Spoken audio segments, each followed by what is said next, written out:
Hello दोस्तों, स्वागत है मेरे इस चैनल में। आज जानेंगे कि कौन से राशि के ऊपर कैसा प्रभाव पड़ रहा है नवरात्रि में।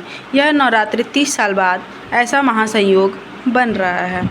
तो जानने के लिए बने रहिए वीडियो के अंत तक। आइए देखते हैं कि नवरात्रि में किस राशि के ऊपर ऐसा क्या प्रभाव पड़ रहा है। सब कुछ आज विशेषकर पंडित जी आपको बता राशियों के लिए क्या सावधानियां सब कुछ आज विशेषकर पंडित जी आपको बताने वाले हैं। तो अब कौन सा नवरात्र किस दिन पड़ रहा है और हर दिन का क्या महत्व है, हर दिन देवी दुर्गा की पूजा आपको कैसे करनी है, हम चलिए शुरुआत कर लेते हैं 3 अक्टूबर से, क्योंकि शुरुआत हो रही है। पंडित जी एक एक करके हर दिन। देखो ऐसा है आशा, हमारे यहाँ देवी जी के नवरात्र के 9 दिनों को 9 देवी के रूपों में पूजा जाता है। इसको कहते हैं प्रथमम शैलपुत्री च, द्वितीयम ब्रह्मचारिणी, तृतीयम चंद्रघंटेति, कुसुमांडे, चतुर्थकम पंचमम स्कंदमातेति, षष्ठम कात्यायनी च, सप्तमम कालरात्रि तु महागौरी, अष्टमम अष्टमम सिद्धिदात्री च, अष्टम तु महागौरी, नवमम सिद्धिदात्री च, नव दुर्गा प्रकृतिता। ये 9 दुर्गा के 9 दिन हैं। तो नवरात्र का पहला दिन 3 अक्टूबर को कल पड़ रहा है, तो कल नवरात्रि का पहला दिन है। नवरात्र के पहले दिन माँ दुर्गा के पहले स्वरूप शैलपुत्री के रूप में पूजा होती है। मतलब हिमालय की छोटी सी पुत्री के रूप में भगवती की आराधना होती है। और माँ शैलपुत्री को अखंड सौभाग्य का प्रतीक माना जाता है। शैलपुत्री की पूजा में सफेद तिल, दूध, सफेद चंदन, बेलपत्र, मखाना, ये सब वस्तुएं जरूर चढ़ानी चाहिए। माता के इस स्वरूप की पूजा करने से सारी मनोकामना की पूर्ति होती है। 4 अक्टूबर शुक्रवार को नवरात्रि का दूसरा दिन है। नवरात्रि का दूसरा दिन माँ ब्रह्मचारिणी की पूजा की जाती है। यही देवी शैलपुत्री जब भगवान शिव के लिए उग्र तपस्या करने लगती हैं, श्वेत परिधान में, कछुक दिना वायु बतासा, हवा पी करके, बेल की सूखी पत्तियां खा करके, शरीर को सुखा करके भगवान शिव के लिए जब एकदम त्याग तपस्या में, वैराग्य में लग जाती हैं, तो इनका ब्रह्मचारिणी स्वरूप हो जाता है। इस स्वरूप की पूजा करने से निश्चित रूप से आदमी के अंदर संयम, विवेक, एक तेज, एक ओज जागृत होता है। ऐसा व्यक्ति कभी संघर्षों से और असंभव से असंभव कार्यों से भी डरता नहीं है। ऐसा व्यक्ति अपने इरादे पर अटल होता है। ऐसा व्यक्ति अपने लक्ष्य के प्रति समर्पित होता है। चाहे उसे सैकड़ों बार असफलता मिले, लेकिन वो अपने लक्ष्य को प्राप्त करेगा। इसी अवस्था में सप्त ऋषियों से माता शैलपुत्री ने ब्रह्मचारिणी रूप में सप्तऋषियों से कहा था कि कोटि जन्म लग रगर हमारी, बरहु शंभु न रहूं कुंवारी। 1 करोड़ बार अगर मैं जन्म लूंगी तो भी अपना हठ और तपस्या नहीं छोड़ूंगी, या तो शंकर से विवाह करूंगी या तो कुंवारी मर जाऊंगी। तो कहने का मतलब ये है माँ ब्रह्मचारिणी की इच्छा शक्ति, संकल्प शक्ति।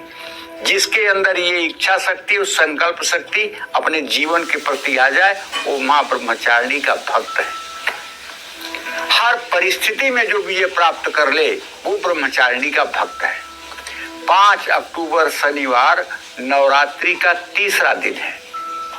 नवरात्रि के तीसरे दिन माँ दुर्गा के चंद्रघंटा रूप की उपासना की जाती है। चंद्रघंटा का मतलब देवी के हाथ के दाहिने हाथ में एक घंटा विराजमान होता है, और ये घंटा संपूर्ण विश्व के कल्याण के लिए बजता है। जब माँ संपूर्ण विश्व का कल्याण करने चलती हैं, तब इनका चंद्रघंटा रूप में पूजन होता है।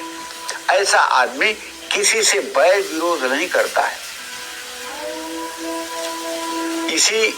ऐसे ही लोगों के लिए भगवान शिव कहते हैं माँ पार्वती से, उमा जे राम चरण रति, विगत काम मद क्रोध, निज प्रभु मैं देखहि जगत, कहीं सन करहि विरोध।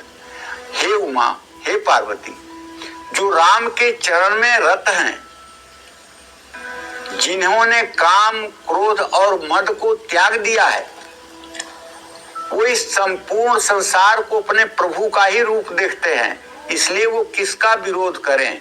अर्थात ये संपूर्ण चराचर जगत उनके प्रभु का ही स्वरूप है, इसलिए ऐसे लोग किसी से भी द्रोह नहीं करते हैं।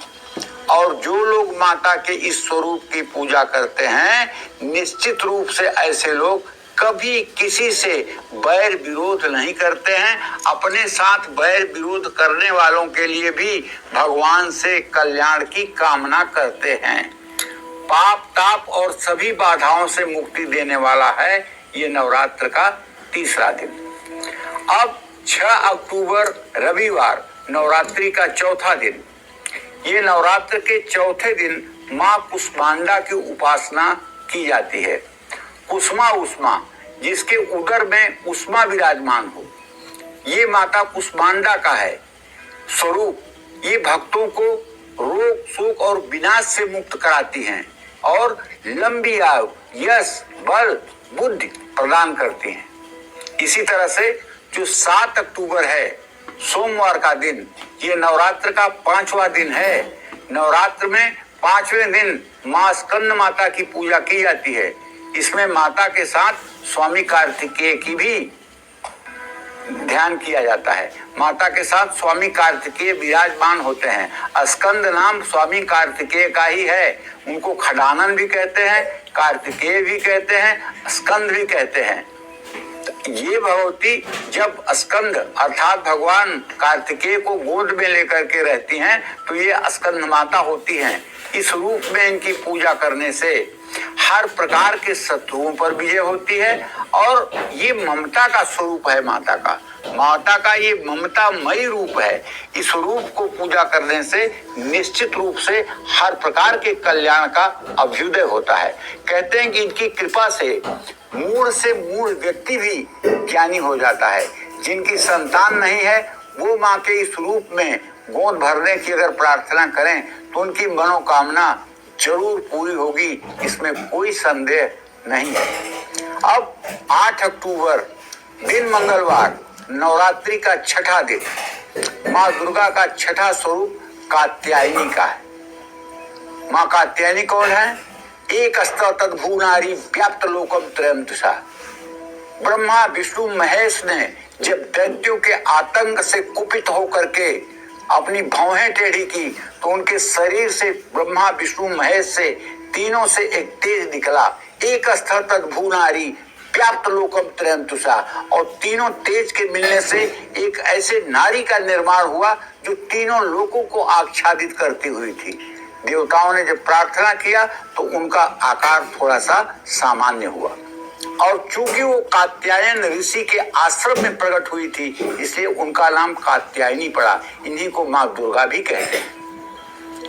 और इन्होंने देवताओं के कार्य के लिए असुरों का संहार किया, देवताओं को त्राण दिया।